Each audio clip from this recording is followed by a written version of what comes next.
కరుణామయుడా, స్తుతులకు పాత్రుడా, గొప్ప దేవ, మీ యొక్క అత్యున్నతమైన ప్రేమను బట్టి, మీరు మా యొక్క జీవితాలలో అనుగ్రహిస్తున్న ప్రతి ఆశీర్వాదము బట్టి, ప్రతి వారము గూడా మీ సన్నిధిలో చేరి, ఒక కుటుంబంగా, ఒక ఆత్మగా మిమ్మల్ని స్తుతించుటకు, మీ యొక్క వాక్యము వినుటకు, నాయనా మీరు మా యొక్క జీవితాలలో మాకు అవసరమైన ప్రతి ఒక్క విషయం గురించి మాకు బోధిస్తున్న విధానము బట్టి మీకు అనేకమైన స్తుతులు, స్తోత్రములు చెల్లించుకుంటున్నాము. వాక్యంలోకి అడుగుపెట్టుచున్న మాకు తండ్రి, మీరు తోడుగా ఉండండి. మా యొక్క ఆత్మీయ నేత్రాలను తెరవండి. మీరు బోధించిన ప్రతి ఒక్క వాక్యము మా యొక్క హృదయాలను తాకునట్లు నాయన మీరు మాకు తోడుగా ఉండండి. ఇక్కడ చేరిన ప్రతి ఒక్క బిడ్డను, ఈ యొక్క వాక్యము వినబో బిడ్డలందరినీ కూడా నాయన ఆశీర్వదించి దీవించమని ఈ ప్రార్థన మీ ప్రియకుమారుడైన యేసుక్రీస్తు నామమున అతి వినయంతో వేడుకొంచున్నాము తండ్రి. ఆమేన్. ఆమేన్. హల్లెలూయా! మీ అందరూ అనుకుండొచ్చు కదా! మనము ఈ యొక్క ఆదికాండము మనము 2 సంవత్సరాల క్రితము మనము జూమ్ మీటింగ్స్ మనం ప్రారంభించినప్పుడు ఎంతగానో విపులంగా పరిశుద్ధాత్మ దేవుడు మనతో మాట్లాడారు. అయితే ఈ వారము పరిశుద్ధాత్మ దేవుడు ప్రేరేపించినప్పుడు నేను అనుకున్నా, దేవా! ఎన్నో దినాలు కొన్ని నెలలు మొదటి అధ్యాయం గురించి ధ్యానించుకున్నాము. దాని తర్వాత దేవుడు మనకిచ్చిన కార్యము బ ఇచ్చిన అనేకమైన కార్యాలు బట్టి ఆయనకు మనం ఏమి ఇవ్వగలం అనే దాని గురించి కూడా ఎంతగానో విపులంగా నేర్చుకున్నాం. కానీ అందుకే పరిశుద్ధాత్మ దేవుడు మళ్ళీ చెప్పమంటే, దేవా! మరి ఏమి మాకు బోధించనున్నారో తెలియదు కానీ, మీ యొక్క ప్రణాళిక ప్రకారము, మీ యొక్క ఆజ్ఞ ప్రకారము మేము తిరిగి ఆ యొక్క ఆదికాండంలోనికి ఆ వాక్యంలో పరిచర్యలోనికి వెళ్దామని అనుకున్నాను. అయితే దేవుడు ఎంతో అద్భుత రీతిగా అంటే నేను ఎప్పుడు ఊహించని విధంగా ఆయన నాకు బోధించారు.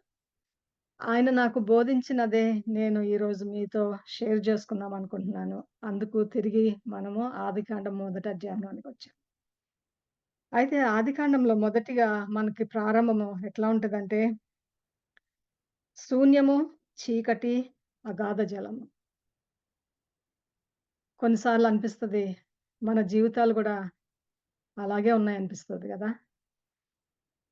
మనకనిపిస్తది అంతా శూన్యంగానే ఉంది. ఎలాంటి మార్పు లేదు. ఏది కూడా ముందుకి అడుగు వేయలేకపోతున్నాము. ఎక్కడ ఉన్నది అక్కడున్నట్టుగానే ఉన్నది. ఎ ఎలాంటి ప్రతిఫలం లేకుండా ఉంది. ఎంత కష్టపడినా ప్రతిఫలం లేకుండా ఉన్నది. మన ఆత్మీయ జీవితాల్లో కానీ, మన ఆహ్, హ్మ్, భౌతిక జీవితాల్లో గాని మనం చూస్తే ఇది మనకి చాలా అనిపిస్తది మనకి అనేక మార్లు, అనేకమైన సందర్భాలలో మనం ఎప్పుడు అనుకుంటా ఉన్నాము. ఎందుకు దేవా నా జీవితం ఇంత శూన్యంగా ఉంది? ఎందుకు ఇంత చీకటిగాను, అగాధ జలముగాను ఉంది? నిజంగానే మన ప్రారంభంలో గూడా మన జీవితాలు అట్లా ఉండుండొచ్చు. కానీ, మనము ఈ యొక్క అధ్యాయము చివరికొచ్చేటప్పటికి దేవుని యొక్క మహిమ, ఆయన యొక్క ఉద్దేశము, ఆయన యొక్క హృదయము ఈ యొక్క సృష్టి ద్వారా ఆయన కనబరుచుకుంటారు. అట్లాగే మన జీవితాల్లో మనం ఇప్పుడేమని అనుభవిస్తున్నామో వాటిలన్నిటికి కూడా ఆయన ఈరోజు మనకి జవాబివ్వబోతున్నారు. ఆయన ఈ యొక్క వాక్యం ద్వారా. అయితే మొదటి దినము ఆయన వెలుగు గురించి మాట్లాడతారు. ఎందుకంటే చీకటున్నప్పుడు మనకి చీకటి నుంచి బయటికి రావాలంటే మనకేం కావాలి? వెలుగు కావాలి. వెలుగుంటే గాని మనకు చీకటి అనేది మనకి దూరం కాదు. అందుకే దేవుడు ప్రప్రథమంగా మన చీకటి జీవితాలు, మన పాపపు జీవితాలు నుంచి మనకి బయటికి రావడానికి ముందుగా మనకు కావాల్సిందేంటంటే దేవుని యొక్క ముఖకాంతి. అది మనకు కావాలి. ఆయన యొక్క వెలుగు కావాలి. క్రీస్తు యొక్క వెలుగు కావాలి. అందుకే అన్నిటికన్నా ఎందుకంటే దేవుడు తలుచుకుంటే సృష్టి ఒక్క దినంలో చేయొచ్చు. లేకుంటే మానవుల్ని ముందు చూపించి ఆయన యొక్క ఆయన ఎంత గొప్పగా, ఎంత గంభీరంగా ఆయన సృష్టించారో అవన్నీ మానవులకి చేపించొచ్చు. కానీ దేవుని ఉద్దేశాలు మన ఉద్దేశాలు వంటివి కాదు. ఎందుకంటే మనం చాలా సార్లు మనం ఎట్లా అనుకుంటామంటే, చేసేది అందరూ చూడాలి. మన గొప్పతనము అందరూ చూసుకోవాలి అని మనము అనుకుంటాం. కానీ దేవుని యొక్క ఆయన యొక్క జీవన విధానము, ఆయన యొక్క ప్రణాళికలు మన ఆలోచనలకి అంతుపట్టవు. అందుకే ఆయన మొదటిగా మనకి చీకటిగా ఉన్న మన జీవితాల్లో మనకు కావాల్సిందేంటిదంటే వెలుగు కావాలి. అందుకే ప్రప్రథమంగా మొదటి రోజు వెలుగుని ఆయన సృష్టించారు. అదే విధంగా మనము రెండో రోజు వచ్చేటప్పటికి దే దేవుడనిపిస్తుంది నాకు ముఖ్యంగా రెండో వాక్యం వచ్చేటప్పటికి దేవుడు నాకు బోధించిందేంటిదంటే, వేరుపరచుట అనే వాక్యం గురించి ఎక్కువగా మాట్లాడారు. ఆయన నాతో మాట్లాడారు. ఎందుకంటే మన జీవితాలలో మనము చీకటిలో ఉన్నప్పుడు మొదటిగా వెలుతురులో క్రీస్తులోనికి వచ్చినప్పుడు మొదటిగా దేవుడు చేసేదేంటిదంటే, మనము ఈ యొక్క లోకము నుంచి ఆయన వేరుపరుస్తారు. ఈ లోక కార్యాల నుంచి ఆయన మనల్ని వేరుపరుస్తారు. ఈ యొక్క కార్యాల ద్వారా మనము కొన్ని ప్రాంతాల నుంచి మనల్ని వేరుపరచొచ్చు. లేకుంటే కొంతమంది మనుష్యుల నుంచి మనల్ని వేరుపరచొచ్చు. కొన్ని కుటుంబాల నుంచి మనల్ని వేరుపరచొచ్చు. కొన్ని సంఘాల నుంచి మనల్ని వేరుపరచొచ్చు. కొన్ని ప్రాంతాల నుంచి మనల్ని వేరుపరచొచ్చు. కానీ మొదటిగా ఆయన చేసేదేంటిదంటే మనలని ఆయన వేరుపరుచుకుంటారు. ఏ విధంగా అంటే మనము లోకంలో మన యొక్క మనల్ని ఆయన వెలుగులోనికి తీసుకొస్తారు. అందుకు వెలుగులోనికి తీసుకురావాలి అంటే, వెలుగులోనికొచ్చిన తర్వాత ఆయన మొదటిగా ఆయన ప్రథమంగా చేసేదేంటిదంటే మనలో ఉన్న ఏమేమి మనకి తీసివేయబడాలో, ఏది పెరికివేయబడాలో, అవన్నీ గూడా ఆయన మన జీవితాలలో నుంచి వేరుపరుస్తారు. కాబట్టి మనము దేవునిలోకొచ్చినప్పుడు మనకి మొదటగా చాలా బాధగా ఉంటది. అయ్యో! నాకది పోతుందే. నేను దేవునిలోకొచ్చినప్పుడు నాకింత కష్టంగా ఉంటదనుకోలేదే. నాకెందుకు అంతకుముందే నా జీవితం బావుంది. కానీ దేవుని వైపు ఒక అడుగు, లోకము వైపు ఒక అడుగు ఉండకూడదు. అందుకే ఆయన ఏం చేస్తారంటే మనల్ని ఈ లోకం నుంచి ఆయన వేరుపరుస్తారు. అంతే కాకుండా ఇంకొక వాక్యం నాకు వేరుపరచడం కాకుండా ఆయన మనకి ఆ యొక్క ఆకాశము, నీరుని ఆయన వేరుపరిచినప్పుడు ఆయన చెప్తున్నారు మనకి ఆకాశం అంటే మనకి పైనుంటది. అంటే మనకి అధికారంలో ఉంటది. పైన దేవుడు ఎప్పుడు కూడా పైకుంటారు. కాబట్టి మన చూపు ఎప్పుడు ఇహలోకంలో నుంచి మన చూపు ఎటు వెళ్ళాలి? ఆకాశము వైపు చూడాలి మనము. ఎందుకంటే మనము ఆ సృష్టిలో చూసినప్పుడు గూడా ఆహ్, హ్మ్, మనకి ఆకాశంలో నుంచి వచ్చేయి వేరుగా ఉంటాయి. ఈ భూమి మీద సృష్టింపబడినయి వేరుగా ఉంటాయి. కాబట్టి ఆయన రెండో రోజు మనకు రెండో స్టెప్ మన యొక్క ఆత్మీయ జీవితంలో రెండో అడుగు ఏంటిదంటే, మొదటిది మనం చీకట్లో నుంచి ఆయన వెలుతురులోనికి తీసుకురావటము. రెండో అడుగు ఏంటిదంటే, మనలో ఉన్న ప్రతి ఒక్క పాపమును, ప్రతీది మనకి ఏది దేవుని దగ్గరికి రావటానికి ఏమేమి అడ్డంకులున్నాయో వాటిలన్నిటిని కూడా ఆయన మనకి వేరుపరుస్తారు. వాటి నుంచి మనము దూరపరుస్తారు. ఆ యొక్క సందర్భాల నుంచి మనల్ని దూరపరుస్తారు. అయితే మూడో దినములకు వచ్చేటప్పటికి మనకేం చూపిస్తారంటే అక్కడ నేల గురించి, సముద్రం గురించి చెప్తారు గదా! భూమి, సముద్రము. అయితే అది రావటానికి ఆయన చేసిందేంటి తెలుసా? మొదటిగా ఆయన వేరుపరిస్తే, మూడో దినం ఆయన చేస్తున్నదేంటి తెలుసా? కూర్చబడుతున్నాం. మూడో దినము కూర్చబడటము. అంటే మనకి ఏమేమి అవసరం లేదో ఏ అవన్నీ పాపం నుంచి మనల్ని దూరపరచటం గాక, మూడవ మెట్టు మన ఆత్మీయ జీవితంలో మనకు కావాల్సిందేంటిదంటే, మన జీవితంలో ఆయన చేసేదేంటిదంటే కూర్చోబడతాం మనం. దగ్గరికి తీసుకురాబడతాం. అంటే మనల్ని వాక్యానికి దగ్గరగా తీసుకొస్తారు. దేవునికి దగ్గరగా తీసుకొస్తారు. అందుకే మన చుట్టూ గూడా మనము ఎప్పుడు గూడా ఆయనని ఆరాధిస్తూ, ఆయన సన్నిధిలో ప్రార్థిస్తూ, ఆయనకి ఇంకా సమీపంగా ఉండేటట్లు మనం సంఘానికి వెళుతూ మన యొక్క అనుదిన ప్రార్థనా జీవితం అయితేనేమి, లేకుంటే వాక్యంలో ఎదగటం అయితేనేమి, సాక్ష్యాలు వినటంలో అయితేనేమి, ఏమైతే ఏమి మన చుట్టూ గూడా ఆయనేం చేస్తారంటే ఒక ఒక సమకూరుస్తారు. అన్నీ దగ్గరగా తీసుకొస్తారు. ఆత్మకు సంబంధించిన విషయాలన్నీ మన జీవితంలో మనకి దగ్గరగా తీసుకొస్తారు. మనకు అవసరం లేనిది పెరికివేయటము. రెండోదేంటంటే మనకి కావాల్సినయన్నీ ఆయన సమకూరుస్తారు. అన్నీ మనకు కావాల్సినయన్నీ దగ్గరికి తీసుకొస్తారు. మనకి మనం ఆత్మీయ జీవితంలో మనం ఎదగటానికి ఏ వ్యక్తులు అవసరమో, ఏ కుటుంబం అవసరమో, మనం ఏ సంఘానికి వెళ్ళాలి అనేది ఆయన ప్రణాళిక ప్రకారము ఆయన మనల్ని నడిపిస్తారు. కాబట్టి మనము నిజంగా మనకున్న పాత అలవాట్లకు కొన్నిసార్లు కష్టంగా ఉండొచ్చు అది మానటానికి. పాత స్నేహితులని వదిలిపెట్టడానికి కష్టంగా ఉండొచ్చు. పాత విషయాలు లైక్ మన అలవాట్లను, ప్రదేశాలను మనం అవన్నీ విడవడానికి మనకు కష్టంగా ఉండొచ్చు. కానీ ఆయన రెండో మెట్టు అదే. చీకట్లోంచి వెలుతురుకు తెచ్చారంటే మనం ఒక అడుగు నుంచి రెండో అడుగు వేయాలి. ఆ రెండో అడుగులో మనం చేయాల్సిందేంటిదంటే దేవుడు మనల్ని ఏమేమైతే చేయొద్దని చెప్తున్నారో వాటన్నిటికి దూరంగా ఉండటము. మూడో మెట్టు మనకొచ్చేటప్పుడు ఏంటిదంటే, దేవుడు ఎవరైతే మనల్ని అన్ని దగ్గరికి తీసుకొస్తున్నారో, మన జీవితంలో మనల్ని దేనితో అయితే ఆయన నింపుతున్నారో, వాటినన్నిటిని మనం సమకూర్చుకొని, ఆయనకి ఇంకా దగ్గరగా అవటము, ఆయనలో ఎదగటం అనేది మనకి మూడవ మెట్టు.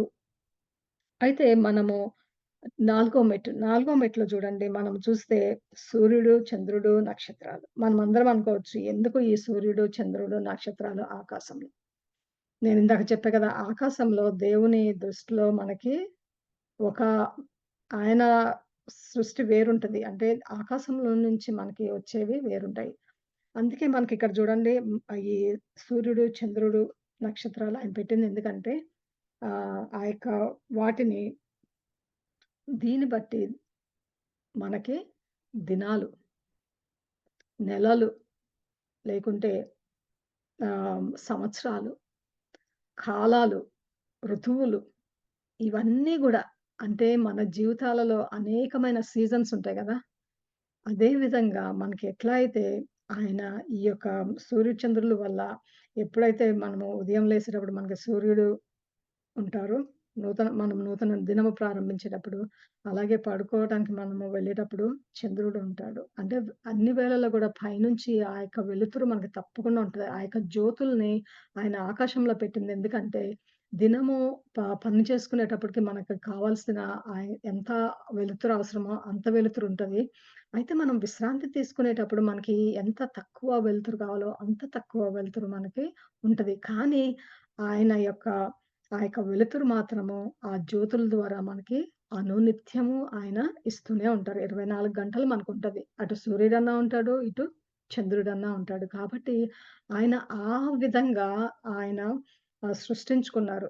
అట్లాగే మనము జ్ఞాపకం ఉంచుకోవాల్సింది ఏంటిదంటే, మన ఆత్మీయ జీవితంలో గూడా మనము మూడో స్టెప్ నుంచి నాలుగో స్టెప్‌కొచ్చినప్పుడు, మన ఎదుగుదలలో గూడా మనకి ఒక కాలాలంటూ ఉంటాయి. ఒక సీజన్ ఉంటది. ఎందుకంటే, ఒక సీజన్‌లో మనకి ఎట్లా అంటే, పని చేయాల్సిన సమయముంటది. కొన్ని సార్లు విశ్రాంతి తీసుకోవాల్సిన సమయముంటది. ఆయన కార్యంలో పరిగెత్తాల్సిన సమయముంటది. కొన్నిసార్లు ఆయన కార్యాలలో నడవాల్సిన సీజనుంటది. కాబట్టి ఏదైనా కానీ దేవుడు ఎలాగ మనల్ని పంపిస్తున్నారో, మన ఆత్మీయ జీవితంలో ఏ కాలంలో ఆయన ఏమి చేయమంటున్నారో, ఆయన స్థిరంగా ఒక స్థలంలో ఉండి ఒక పని చేయమంటున్నారా? లేకుంటే పరిగెట్టమని చెప్తున్నారా? లేకుంటే ఆయన అనేక ప్రదేశాలకు వెళ్లి బోధించమని చెప్తున్నారా? లేకుంటే ఒక చోట ఒక గ్రామంలో ఉండి, ఆ గ్రామాన్ని ఆత్మీయంగా బలపరచమని చెప్తున్నారా? అది ఏ కాలమైనా అయ్యుండొచ్చు. మన ఆత్మీయ జీవితంలో ఆయన ఏదైనా పెట్టుండొచ్చు. కానీ ఏదైతే ఆయన మన జీవితంలో పెడతారో కానీ దానికి అనుగుణంగా వెళ్ళాలి. ఎందుకంటే పగలుపూట నేను రాత్రి పనులు చేస్తాను, రాత్రి పనులు పగలు చేస్తానంటే కాదు. దేవుడు ఏ విధంగా ఉద్దేశించి మనకి ఆయన పగలను అనుగ్రహించారో, రాత్రులను అనుగ్రహించారో, ఆ ఉద్దేశ ప్రకారము మనము నేర్చుకోవాలి. మన ఆత్మీయ జీవితంలో గూడా మనము పరిశుద్ధాత్మ దేవుడు మనల్ని ఏ విధంగా నడిపిస్తున్నారో, ఆ విధంగా ఆ త్రోవలో మనము ముందుకి సాగుతూ వెళ్ళాలి. అయితే మనకి ఈ ఈ యొక్క 5వ దినములోనికి వచ్చేటప్పటికి మనకేంటిదంటే నింపబడటము. 5, 6 దినాలు మనం ఆలోచిస్తే ఏంటంటే, ఐదో దినం చూడండి ఆకాశము అంతా గూడా పక్షులతో నింపారు. అట్లాగే జలములన్నీతో నీటిలో ఉన్న జలాలతో ఆయన ఆహ్, నింప నింపారు. కాబట్టి నింపబడటము. తర్వాతేంటిది మనము ఎళ్ళేటప్పుడు మనము నింపబడతాము. మనం పరిశుద్ధాత్మ చేత నింపబడతాము. మనము ఆయనకెంత దగ్గరగా వెళ్తే ఆయన ఆత్మతో నింపబడతాము. ఈ విధంగా మనము నింపబడటం గురించి. ఎందుకంటే ఆయన ఒకటి ప్రారంభమించి అది మధ్యలో వదిలేయరు. మన మన దేవుడు, మన సృష్టికర్త, మన తండ్రి ఎప్పుడు గూడా మనము ఆయనలో ఎదుగుతున్నప్పుడు మనల్ని మధ్యలో ఉంచి వదిలేయరు. మనకి సమృద్ధిగా ఇస్తారు. మనకి నింపుతారు. మన అవసరతలు, మన ఆత్మీయ అవసరతలు, మన శారీరకమైన అవసరతలు, మన కుటుంబ అవసరతలు, మన పిల్లల అవసరతలు అన్నీ మనకి ఏమేమి అవసరమో ఆయన మనకి నింపుతారు. అది నింపే కాలం గూడా ఉంటది. కాబట్టి తర్వాత మనం నేర్చుకునేదంటే ఆయన ఏ విధంగా నింపుతున్నారు? దేనితో నింపబడుతున్నాం మనము? అనేది మనము పరీక్షించుకోవచ్చు. అయితే ఆఖరిగా మనకి ఆరో దినము మనం చూస్తే ఏంటిదంటే మనల్ని మానవుల్ని, జంతువుల్ని, మానవుల్ని ఆయన సృష్టిస్తారు. మనమందరం అనుకోవచ్చు. ఎందుకు ఆయన అందరికన్నా చివర మనల్ని సృష్టించారు. నేను చెప్పా గదా! ముందుగానే. యేసయ్య అనుకుంటే దేవుడు సృష్టికర్త అనుకుంటే సృష్టంతా గూడా ఒక్క దినంలోనే చేయొచ్చు. ఆయన అన్ని దినాలు చేసుకునే అవసరం లేదు. కానీ ఆయన చేసే ప్రతి పని వెనక ఒక పరమార్థం ఉంటది. ఎందుకంటే మనకు కూడా ఆయన నేర్పిస్తున్నారు. ఒక్కొక్క అడుగు వేయాలి మనము. అంతేకాని ఇవాళ బాప్టిజం పొంది రేపు పాస్టర్ అవ్వాలనుకుంటారు కొంతమంది. ఎట్లా అంటే ఆత్మీయంగా గూడా అంత జంప్ గావాలనుకుంటారు. ఈరోజు ఉద్యోగంలో వచ్చి రేపు ప్రమోషన్ కావాలనుకుంటారు. ఇక్కడ మనమున్న ఆ సీజన్‌లో మనము నేర్చుకోవాల్సింది నేర్చుకోలేదు. లేకుంటే మనము విడవాల్సినవి విడవలేదు. మనము సమకూర్చుకోవాల్సినవి మనం సమకూర్చుకోలేదు. కాబట్టి మనము ఎప్పుడైతే ఈ విధంగా ఉంటామో మనకి అందుకే ఆయన హ్మ్, మనకి బోధించటానికి ఆయన తీసుకున్న త్రోవ ఎట్లాంటిదంటే మెట్టు, ఒక్కొక్క మెట్టు. ఎందుకంటే మనము చిన్న వాటిలో విశ్వాసంగా ఉంటే ఆయన పెద్ద బాధ్యతిస్తారు. అది నేర్పించినప్పుడు అంతకన్నా పెద్ద బాధ్యతను అనుగ్రహిస్తారు. కానీ అదేంటిదంటే ఒక్కొక్క అడుగు వేసుకుంటా ఎళ్ళాలి. ప్రతి ఒక్క అడుగులో కూడా ఒక్కొక్కటి కొన్నిసార్లు తీసేయాలి, కొన్నిసార్లు కూర్చాలి, కొన్నిసార్లు నింపబడతాము. మనకి ఏది ఏ కాలంలో ఎప్పుడు అవసరం అనేది దేవునికి ఇష్టమైన ప్రకారం జరుగుతది. ఎందుకంటే మన సృష్టిలో అంతే గదా! ఆయనకిష్ట ప్రకారము ఏ రోజు ఆయన ఏమి సృష్టించదలుచుకుంటే ఆయన సృష్టించారు. ఆ సృష్టించడానికి గూడా నిజమే గదా! మనము నిజంగానే మానవుల్ని మొదటి దినం అనిపిస్తే నాకనుకుంటున్నాను. మనుషులు భయపడిపోయేవాళ్ళేమో అంత శూన్యము అది అన్ని జూసి ఒక ఆకారం లేదేంటి? అంత చీకటిగా ఉందేంటి? అని భయపడిపోయేవాళ్ళేమో. కానీ ఆయన ఉద్దేశము మనుషుల్ని నా దగ్గరకొచ్చినప్పుడు భయపట్టాలని కాదు. ఆయనకేంటిదంటే మనుషులకి ఏమేమి అవసరము అని ఆయన ముందుగా ఆలోచించుకొని, ఆయనకు తెలుసు. ముందు వీళ్ళని పాపపు చీకటి నుంచి మనము వెలుతురులోకి తీసుకోవాలని దేవునికి తెలుసు. అంతేగాదు ఆయన ఏ ఏ కాలమందు ఏది ఇవ్వాలో కూడా ఆయనకు తెలుసు. మనము ఆత్మీయ జీవితం కాకుండా మనము ఆహ్, డే టు డే లైఫ్ మనం చూసుకుంటే, మనకి ఆకాశం నుంచి వచ్చేదేంటిది? మొదటిది వెలుతురని చెప్పా కదా ఇందాక. ఆ వెలుతురనేది మనము ఇక్కడి నుంచి సృష్టించలేము. మనకి నేచురల్‌గా మనకి ఆ యొక్క ఆహ్, హ్మ్, ఆహ్, డే టైము అనేది దేవుని యొక్క ఆ యొక్క వెలుగు మనకవసరం. రాత్రులు గూడా మనకి దేవుని యొక్క వెలుగు అవసరం. నిజమే మన ఇంట్లో లైట్లుంటాయి. దాని గురించి నేను మాట్లాడట్లా. కానీ అనుదినం మనకి రోడ్ల మీద మా దినమంతా గూడా మనం ఫ్లడ్ లైట్స్ పెట్టుకొని ఉండలేం గదా! ఆ చీకట్లో. కాబట్టి ఆహ్, హ్మ్, నేను దాని గురించి ఎక్కువగా పరిశుద్ధాత్మ దేవుడు నాకు మాట్లాడిందంటే, ఆకాశం నుంచి వచ్చేది. మొదటిగా మీకు వెలుతురిస్తున్నాను నేనక్కడి నుంచి. ఎందుకంటే ప్రతిదీ తేటగా తెలియటానికంట. దేవుని యొక్క హృదయము తేటగా తెలియాలి. ఆయన యొక్క గంభీరత్వము, ఆయన యొక్క హృదయము, ఆయన యొక్క ఉద్దేశాలన్నీ గూడా తేటగా తెలియాలంటే మనకు కావాల్సిందేంటంటే దేవుని వెలుగు. అందుకే ఆయనంట మొదటిగా మనకి వెలుతురుని అనుగ్రహించారంట. అంతేకాదు ఆకాశం నుంచి మనకి ఇంకొకటొచ్చేదేంటిదంటే వర్షాలొస్తాయి. వర్షం లేకుండా మనకి మరి మొక్కలున్నాయి గదా! ఆ చెట్లుకి ఎదగాలంటే సన్నవసరము, సూర్యుడవసరము, అంతే గాకుండా నీరవసరము, వర్షం అవసరము. కాబట్టి అవి ఎదగాలంటే మనకి ఆకాశం నుంచిది అది వర్షమనేది మనము సృష్టించలేము. అది ఆయన పంపించాల్సిందే. అంతే కాకుండా ఆయన ఎందుకు పంపిస్తున్నారు? మీరొకటి గుర్తుంచుకోండి. మనం ఎప్పుడైతే ఈ యొక్క మొక్కలని గాని, ఆ యొక్క జంతువులను గాని ఆయన సృష్టించినప్పుడు ఆయన ఒకటి చెప్తారు. ఏంటిదంటే విత్తనాలు కలిగిన ఫలాల్ని ఆయనిస్తారు. ఎందుకంటే అది ఎప్పటికి ఉండాలి. అంటే ఒకరోజు ఈరోజు ఆహారంగా ఉండి ఓకే. ఈరోజు స్త్రీని, పురుషుడిని పంపించారు. ఎళ్లి ఆ చెట్టులో ఉన్న కాయలు తినండి. జంతువులున్నాయి, పక్షులున్నాయి, అన్ని నీటిలో చేపలున్నాయి. మీరు చేసుకొని తినండి అని. మరి అవి గనక ఫలించకపోతే, అవి మల్టిప్లై కాకపోతే మనకేమవుతది? అక్కడితో ఆగిపోతది.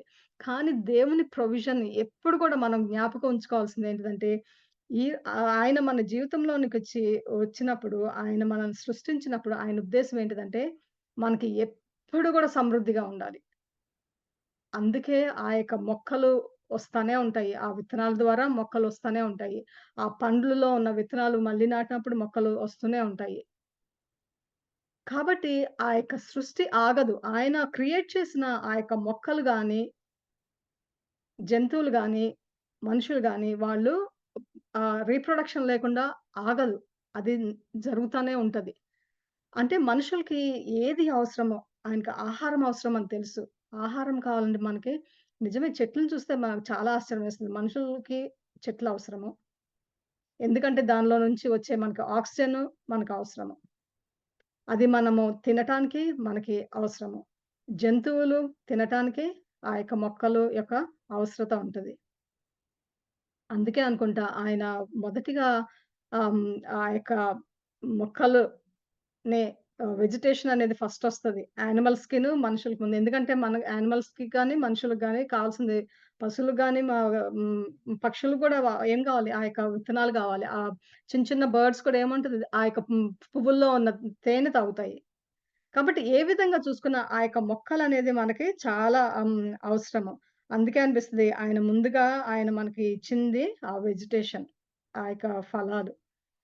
ఆ ఫలాలు ఆయన ఏ విధంగా ఇచ్చారంటే, ఎప్పటికి గూడా మనకి అవి మొలకెత్తుతూనే ఉంటాయి. ఒకటి చచ్చిపోయిన తర్వాత వేరేది మొలకెత్తుతూనే ఉంటది సీజనల్‌గా. కాబట్టి మనకు అవసరమైనయి ఆయన ఎప్పుడు గూడా మన జీవితానికి, మన ఆత్మీయ జీవితానికి కానీ, మన భౌతిక జీవితం కానీ, మన కుటుంబాలకు గానీ, ఆయన ఏది కూడా తక్కువ గాకుండా మనకి సమృద్ధిగా ఉండాలని ఆయన సృష్టించారు. ఆయన సృష్టించినప్పుడు ఆయన ఉద్దేశ్యం ఏంటిదంటే, తన బిడ్డలకి ఏది తక్కువ గాకూడదు. మనుషుల్ని నేను సృజించుకున్నప్పుడు వాళ్ళకి అన్నీ సమృద్ధిగా ఉండాలి. ఏది తక్కువ గాకూడదు. వాళ్ళకెప్పుడు కూడా నీళ్లు తక్కువ గాకూడదు. వాళ్ళకెప్పుడు కూడా తినటానికి ఏమి తక్కువ గాకూడదు. అంతే కాదు వాళ్ళకి ఒకవేళ అనారోగ్యత వస్తే ఆ యొక్క మొక్కల నుంచి అనేకమైన మెడిసినల్ యూజెస్ కూడా ఉంటాయి. కొన్ని ఆ యొక్క చెట్లు ఆకులు గాని ఎంతో మందికి అనారోగ్యంతో ఉన్నప్పుడు దాని నుంచే మనము మెడిసిన్స్ అనేవి కూడా తయారు జేస్తాము. లేకుంటే చెట్లుంటే దాని నుంచే గదా! మనకి ఆ చెక్క అనేది వస్తది. దాన్ని బట్టి మనము ఇల్లు కట్టుకుంటాము. లేకుంటే గడ్డి ఉన్నప్పుడు అది జంతువులకి ఆహారమే కాకుండా మనము ఇంటి కప్పు మీద వేసుకోవడానికి ఉంటాయి. తాటి ఆకులు గూడా మనం చెట్టు మీద హ్మ్. ఆహ్, ఆహ్, ఈ రూఫ్‌గా మనము ఏసుకోవడానికుంటది. ఈ విధంగా ప్రతి ఒక్కటి ఆయన ఏంటంటే మనము మన షెల్టర్ గురించయితేనేమి, మన తిండి గురించయితేనేమి, మన దాహము గురించయితేనేమి, ప్రతి ఒక్కటి గూడా ఆయన ఎంతగానో ఆలోచించి ఆయన ఒక పద్ధతి ప్రకారము ఆయన సృష్టించుకున్నారు. ఆహ్, అన్ ఆహ్, అందుకే అనిపిస్తది మనము ఎందుకంటే మనం ఎప్పుడైనా అనుకోవచ్చు మనం గర్వపడొచ్చు. ఏంటిదంటే ఆహ్, మేమే ఎరువులేసి పెంచుతున్నాము. మేమే విత్తనాలేసి పెంచుతున్నామని. కానీ ఆ విత్తనాలు ఎక్కడి నుంచొచ్చినియి మీకు? ప్రప్రథమంగా దేవుడు గనక ఆ యొక్క చెట్లని, మొక్కలని ఆయన గనక సృష్టించకపోతే మనకి ఈరోజు ఆహారం ఎక్కడి నుంచొస్తది? బియ్యం ఎక్కడి నుంచొస్తాయి? గోధుమలు ఎక్కడి నుంచొస్తాయి? వెజిటబుల్స్ ఎక్కడి నుంచొస్తాయి? కాయగూరలు ఎక్కడి నుంచొస్తాయి? అందుకే ఆయన సృష్టి వైపు మనం చూడాలని ఆయన మనకి పదే పదే చెప్తున్నారు. ఎందుకంటే ఆయన అంటున్నారు, "నేను మీకు సమృద్ధిగా ఇస్తాను. ఎన్నడూ గూడా మీకు తక్కువ కానివ్వను నేను. ఎన్నడూ గూడా నేను మీ జీవితాలలో ఏది గూడా నేను తక్కువ చేయను మీకు." ఎందుకంటే మనం చాలా తేలికగా అనేసుకుంటాం గదా! దేవా మాకు ఆహ్, అనుదిన ఆహారం ఇచ్చినందుకు మీకు స్తుతులు దేవా అని. కానీ నిజంగా ఎప్పుడన్నా కూర్చొని ఆలోచించారా? మీరు కలుపుకునే అన్నం, ఆ బియ్యం ఎక్కడి నుంచొస్తున్నాయి? ఎవరు సృష్టించారు? ఆ కూర తిన్నప్పుడు, లేకుంటే చేపలు గాని, లేకుంటే మీట్ తిన్నప్పుడు గాని, ఏదైనా అయ్యుండొచ్చు. ఎప్పుడైనా ఆయన ప్రొవిజన్‌ని మనం ఎప్పుడన్నా మనము ఊహ్ జ్ఞాపకం చేసుకుంటున్నామా? లేకుంటే మనం ఉన్న గృహాలు ఎప్పుడన్నా జ్ఞాపకం చేసుకున్నామా? చేసుకోలేదు. అందుకే అనుకుంటా ఆయన మళ్ళీ మనకు బోధిస్తున్నారంటే, నాకు తెలుసు మీకేమి కావాలో. అందుకే మీరు ఈ లోకంలోనికి నేను మిమ్మల్ని సృష్టించక మునుపు మీకు ఏది ఏది అవసరమో, మీరు చివరి వరకు ఉండటానికి ఎంత అవసరమో, దానికి అధికంగానే నేను సృష్టించాను. మనకి అవసరతకి మించి నేను మీకు సృష్టించాను. అంతే కాదు మనము ఈవెన్ ప్రెషియస్ జ్యువెల్స్ తీసుకోండి. మనం నిజంగానే ఆడవాళ్ళకి అలంకరించుకోవాలనుకుంటే అవెక్కడి నుంచొస్తున్నాయి? అయి భూమిలో నుంచొస్తున్నాయి. కాబట్టి మనకి ఏది చూసుకున్నా గూడా ఆ రిసోర్స్ అనేది నేచర్ నుంచి తప్ప మనం మోడిఫై చేయొచ్చు. దేవుడిచ్చిన జ్ఞానము బట్టి మనకి డిఫరెంట్ మెషిన్స్ కనుగొనవచ్చు. అన్నీ చేయొచ్చు. కానీ ఆ రూట్ అనేది అది ఎక్కడ ప్రారంభం అంటే సృష్టి నుంచే ప్రారంభము. అందుకే మనము వేసే ప్రతి అడుగు కూడా మనము సృష్టికి వెళ్ళగలిగితే ఆయన మన గురించి ఎంతగా ఆలోచించారు.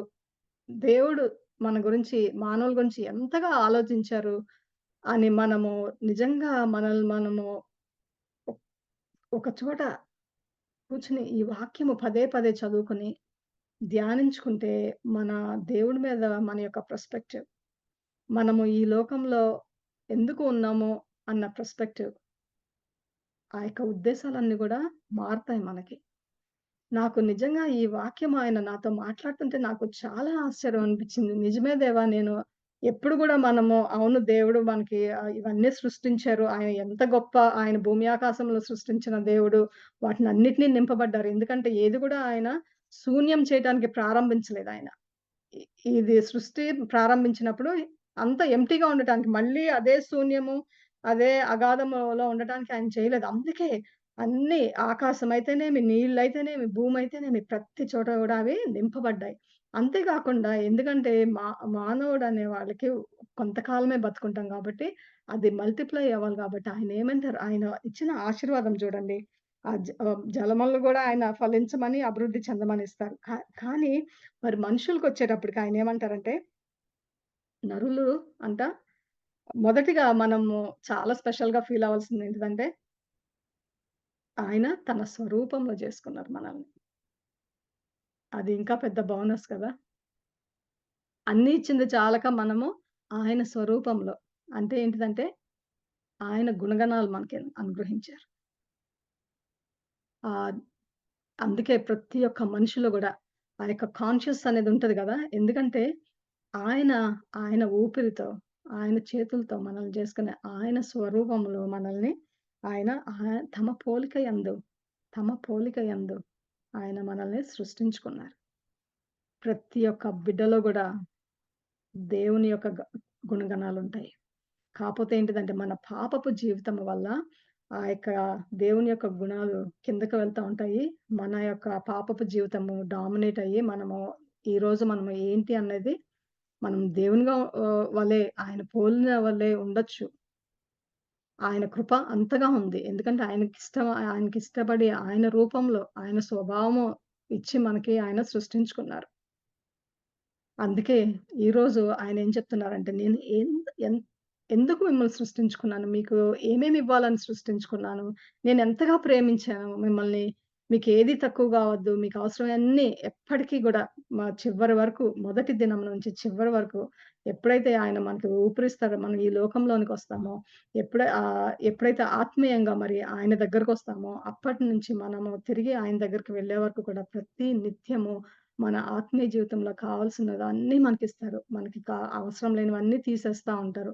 కాబట్టి కాపోతే ఏంటిదంటే, ఆ యొక్క పరిశుద్ధాత్మ యొక్క స్వరము మనము విని దేనికి దూరంగా ఉండాలో దానికి ఉండి, ఏది మనము అలవాటు చేసుకోవాలో, దేనికి దగ్గర గావాలో దానికి దగ్గరగా అయ్యి, అంతే గాకుండా మనము ఆ యొక్క ఆయన ఇచ్చినదేంటిదంటే, విస్తరింపబడటము అన్నదిచ్చారు. మనకు ఆ వాక్యంలో ఆయన ఇచ్చేదేంటంటే విస్తరించండి. ఎందుకంటే మీకు కావాల్సినయన్ని ఆహారము ఎంత కావాలో అంత ఇచ్చాను. ఏదన్నా చుట్టూ మీకు కావాల్సినయన్నీ ఉన్నాయి. సమకూర్చాను నేను. కానీ ఆయనేమంటున్నారంటే, నేనిచ్చిన ఆ యొక్క వెలుగును ఆ చీకటిలోంచి నేను మీకు వెలుగిచ్చాను గదా!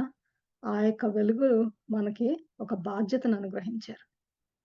అన్నీ తిని మంచిగా పడుకోమని జెప్పలేదు. కదా! అంతా బాగా ఎంజాయ్ చేసేసేయి చేయమని ఆయన చెప్పలేదు. అందుకే ఆయన బాధ్యత అనేది గూడా అనుగ్రహించారు మనకి. ఎందుకంటే ఏమి పని లేకపోతే ఎట్లా ఉంటదంటే, మనకి సోమరిపోతుతనంతో పాటు లేనిపోయిన అనవసరమైన ఆలోచనలన్నీ వస్తా ఉంటాయి. దేవునికి తెలుసు. అందుకే ఆయన గూడా ఏమొస్తదంటే మనకి ఆయన మనల్ని విస్తరించటానికి ఆయన మనకి ఒక బాధ్యత అనేది అనుగ్రహించారు. మన ఆత్మీయ జీవితంలో కూడా మనం ఎప్పుడైతే ఆయన యొక్క వెలుగుతో నింపబడ్డామో, ఎప్పుడైతే ఆయనను క్రీస్తు యేసును మన సొంత రక్షకునిగా మనము హృదయంలో ఉంచుకుంటామో, అప్పుడు ఆయన మన పరిశుద్ధాత్మతో మనల్ని నింపారు. కాపోతే ఏంటిదంటే, మనము పరిశుద్ధాత్మ నింపబడినప్పుడు ఆ యొక్క వెలుతురు, ఆయన నేర్పించే పాఠాలు, ఆయన బోధించే ఈ యొక్క రెవల్యూషన్స్ అన్నీ గూడా ఇతరులకి పంచాలి, విస్తరించాలి. ఆ యొక్క దేవుని యొక్క ప్రేమ ఈ యొక్క భూదిగంతముల వరకు చేరాలి. ప్రతి ఒక్కళ్ళు తెలుసుకోవాలి. ఆయన ఎంత ప్రేమామయుడు. ఆ సృష్టికర్త నిజంగా ఆయన ఎంతగా మన గురించి ఆలోచించారు. అనగానే ఇప్పుడు నిజంగానే మనం ఎప్పుడు అనుకుంటాం గదా! జెహోవా జైరా, జెహోవా జైరా అని. కానీ నిజంగా ఆయన జెహోవా జైరా గదా! ఈరోజు మనం ఒక్కొక్కటి అనుకుంటుంటే అనిపిస్తది. నిజమే మనం ఇంత గ్రాంటెడ్‌గా తీసుకుంటామా అని అనిపిస్తది. జంతువులైతే తీసుకోండి. పాలైతే ఏమి, దానిలోంచి వెన్నయితేనేమి, లేకుంటే చెట్లే ఏ విధంగా చూసుకున్నా గూడా నాకనిపిస్తది. ఇప్పుడు ప్రతి ఒక్కటి చూసినా దేవుని సృష్టి కనిపిస్తుంది నాకు. ఏది తిన్నా దేవుని సృష్టి. లైక్ మనకిచ్చిన తలంపులు గూడా ఆయనిచ్చిన జ్ఞానమే గదా! మనకున్న కుటుంబము ఆయనిచ్చిందే. మరి మనం బట్టలు గూడా ఇవన్నీ గూడా ఆహ్, ఆయనిచ్చినవే. ఆ కాటన్ నుంచి రావచ్చు. లేకుంటే పట్టు పురుగుల నుంచి పట్టు రావచ్చు. But bottom line everything is from the nature. ప్రతి ఒక్కటి గూడా ఆయన ఏర్పరిచినది అని ఏదైనా ఈరోజు మీరు ఒకటి తెలుసుకోవాలంటే ఇది ప్రతి ఒక్కటి నాకున్న ప్రతి ఒక్కటి నా ఊపిరి దగ్గర నుంచి, నేను చేసే ప్రతి తలంపు దగ్గర నుంచి, నేను తినే ప్రతి ఆహారం దగ్గర నుంచి ప్రతి ఒక్కటి గూడా దేవుడు, సృష్టికర్త, నా తండ్రి, నా గురించి ఆలోచించి ఆయన నాకు అనుగ్రహించారు. కానీ మనకిచ్చింది ఒకటే బాధ్యత. ఏంటిదదంటే వీటిలన్నిటిని ఏలటము. అంతేగాదు ఆయన ఏమంటున్నారంటే విస్తరింపబడాలి. ఆ యొక్క వెలుతురును మనము భూదిగంతముల వరకు విస్తరించాలి. అది మన కుటుంబములతో ప్రారంభమవ్వచ్చు, మన పనిలో ప్రారంభమవ్వచ్చు, లే హ్మ్, లేకుంటే మా కమ్యూనిటీలో, నైబర్‌హుడ్‌లో ఎక్కడ ప్రారంభమవుతదని కాదు. ఆయనేమంటున్నారంటే చివరి వరకు. కాపోతే ఏంటిదంటే ప్రతి దానికి ప్రాసెస్ ఒక్కొక్క సీజన్ ఉంటది. ప్రతి సృష్టికి మధ్య గూడా ఆయనేమంటంటే ఒక దినము, రెండో దినము, మూడో దినము. కాబట్టి ప్రతి ఒక్క కార్యానికి కూడా మనకి దినాలుంటాయి, సమయాలుంటాయి, కాలాలుంటాయి. కానీ బాధ్యత మాత్రం ఒక్కటే. ఆ యొక్క బాధ్యత నెరవేర్పులోనికి రావాలంటే ఇన్ని అడుగులు వేయాలి. అందుకే అన్ని అడుగులయిన తర్వాత ఆఖరికి ఏమంటున్నారంటే, ఎప్పుడైతే మనం పరిపూర్ణంగా నింపబడతామో మనము విస్తరించాలి. ఆ యొక్క వాక్యము విస్తరింపబడాలి. ఆయన వెలుతురు విస్తరింపబడాలి. ఆయన యొక్క ప్రేమ విస్తరింపబడాలి. ఆయన యొక్క హృదయము విస్తరింపబడాలి. భూదిగంతముల వరకు. అది దేవుని ఉద్దేశము. ఆ యొక్క సృష్టిలో ఉన్న మర్మము. కాబట్టి మనము ఈరోజు ఇక్కడ ఉన్న బిడ్డ ఎవరైనా సరే, లేకుంటే ఈ వాక్యము తర్వాత ఎవరైనా విన్నా సరే, మీరు మీ యొక్క ఈ సీజన్‌లో బహుశా మీ యొక్క ఆరోగ్యం విషయమైతే వల్లనయ్యుండొచ్చు. లేకుంటే కుటుంబ సమస్యల వల్ల అయ్యుండొచ్చు. ఉద్యోగ సమస్యల వల్ల అయ్యుండొచ్చు. లేకుంటే ఆత్మీయ జీవితము సరిగ్గా మీరనుకున్న విధంగా లేకపోవచ్చు. కానీ అంత చీకటి చీకటిగాను, శూన్యంగాను ఉండొచ్చు. కానీ దేవుడేమంటున్నాడంటే, "నన్ను చూడండి. నేనెందుకు సృష్టించాను మిమ్మల్ని? మీరు శూన్యంలో ఉండటానికి నేను సృష్టించలేదు. మీరు వెలుతురులో ఉండాలని మొదటగా నేను మీకు వెలుతురిచ్చాను." అంతే గాకుండా మీకు ఏమేమి అవసరమో ప్రతి ఒక్కటి అనుగ్రహించాను. పరిశుద్ధాత్మ చేత నింపాను మిమ్మల్ని. కాపోతే మీరేంటిదంటే you have to make a choice. ఆ యొక్క చీకట్లోనే ఉంటారా? లేకుంటే దేవుడిచ్చిన ఆ వెలుతురులోకొస్తారా అన్నది మనము ఈరోజు అనుకుని ముఖ్యంగా ఆయన ధైర్యపరిచేదేంటిదంటే, నేను మిమ్మల్ని ఎప్పటికీ విడువను. మీకు ఎంత అవసరమో దానికి మించి నేను మీకు తరతరాలకి మీ పిల్లలకి, పిల్లల పిల్లలకి ఎన్ని జనరేషన్స్ టుగెదర్ సమృద్ధిగా ఉండటానికి నేను సృష్టించాను. కాబట్టి ఈ లేమి గురించి ఆలోచించొద్దు, చీకటి గురించి ఆలోచించొద్దు, బాధ గురించి ఆలోచించొద్దు. రాబోవు కాలంలో ఆయనిచ్చే ఆ యొక్క సమాధానం గురించి, ఆ యొక్క తృప్తి గురించి, ఆ యొక్క విశ్వాసంలో మనం ఎదిగే పరిస్థితుల్లో తీసుకురాబోతున్నందుకు మనకి సమృద్ధిగా తీసుకురాబోతున్నందుకు, మనల్ని ఒక పాత్రగా వాడుకొని, ఆయన పరలోక రాజ్యాన్ని విస్తరించడానికి ఆయన మనల్ని సృష్టించుకున్నారని, మన సృష్టిలో ఉన్న అర్థము, మనం ఈ భూమికి ఎందుకొచ్చాము అన్నది మనకర్థమైతే, దాని ప్రకారం మనం జీవించటము తేలిగ్గా ఉంటది. కాబట్టి మనం ఈ లోకంలోనికి ఎందుకొచ్చామని ప్రప్రథమగా ఈరోజు మనం అర్థం చేసుకోగలిగితే, ఈ రోజు నుంచి మన జీవన విధానము వేరుగా ఉంటది. ఎందుకంటే మనకొక గోల్ ఉంది. ఏంటిదంటే దేవుని యొక్క వెలుగు విస్తరించటం. కాబట్టి ఆ గోల్ పెట్టుకొని ఈ స్టెప్స్ అన్ని ఫాలో అవ్వగలిగితే దేవుడు మనందరిని గూడా ఆయన ఎంతగానో వాడుకోవాలని ఆయన ఆశపడుతున్నాడు. కానీ అందరం గూడా మన హృదయాలను సిద్ధపరచుకొని వాడుకొనమని మన జీవితాలను ఆయనకి సమర్పించుకుందాము. దేవుడు ఈ వాక్యాన్ని దీవించును గాక. Hallelujah! Thank you. Thank you Jesus. పరిశుద్ధాత్మ దేవా, నా తండ్రి, సృష్టికర్త, నాయనా మీ యొక్క సృష్టిలోని మర్మము, మీ యొక్క ప్రొవిజన్, మీ యొక్క సమృద్ధి, మీరు మాకు అనుగ్రహించిన బాధ్యత, మేము తెలుసుకోనక తండ్రి ప్రతిదీ గూడా మా యొక్క కష్టార్జితము మేము చేసుకున్నాము అని ఆహ్, మేము అని మేము అనేక మార్లు అనుకుంటాం తండ్రి, మమ్మల్ని క్షమించండి. కానీ నాయనా ఈ యొక్క ఊపిరి మీది అనుగ్రహించే ఆహారము మీ దగ్గర నుంచొస్తుంది. మా జీవితంలో ఉన్న ప్రతి ఒక్కటి గూడా నాయనా, అది మీరు మాకు అనుగ్రహించినది మాత్రమే తండ్రి. మా యొక్క స్వహస్తాలతో మేము ఏది కూడా పుట్టించలేదు. మీ యొక్క స్వహస్తాలతో మేము ఏమి కూడా తయారు చేయలేదు నాయనా.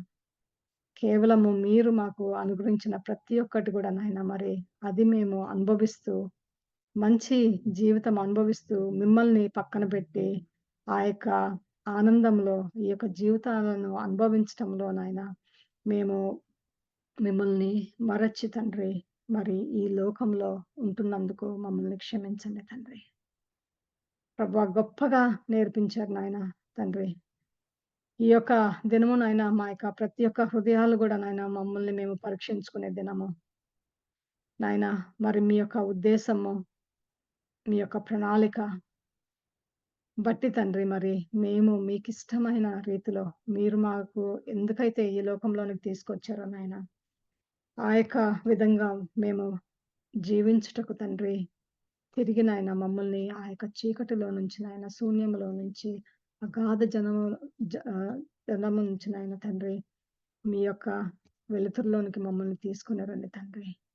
మాలో తీసివేయాల్సిన పాపమునంతటిని కూడా తీసివేయండి తండ్రి. మాకు కావాల్సిన ఆత్మీయంగా మాకు కావాల్సిన మీ యొక్క వాక్కుతో మమ్మల్ని నింపండి నా ప్రభువా. తండ్రి, సమస్తము సమకూర్చిన దేవా, మీకే కృతజ్ఞతలు చెల్లించుకొంచున్నాము. మమ్మల్ని మేము నాయన మీ యొక్క పాదాల చెంత మమ్మల్ని మేము సమర్పించుకొంచున్నాము తండ్రి. మాలో రావాల్సిన మార్పులు నాయన మీరు తీసుకొని రండి. మా వల్ల కాదు తండ్రి. పరిశుద్ధాత్మ దేవ, కానీ నాయన మీరు తండ్రి మాతో ఉండి ఆ యొక్క మార్పులను తీసుకొచ్చి నాయన మరి మీ యొక్క మంచి పాత్రలుగా నాయన మీ యొక్క సువార్తను విస్తరించుటకు నాయన మమ్మల్ని బలముగా వాడుకొనమని మా యొక్క జీవితాలన్నిటిని నాయన మీ యొక్క పాదాల చెంత పెట్టుచు ఈ ప్రార్థన మీ ప్రియకుమారుడైన యేసుక్రీస్తు నామమున అతి వినయంతో వేడుకొంచున్నాము తండ్రి.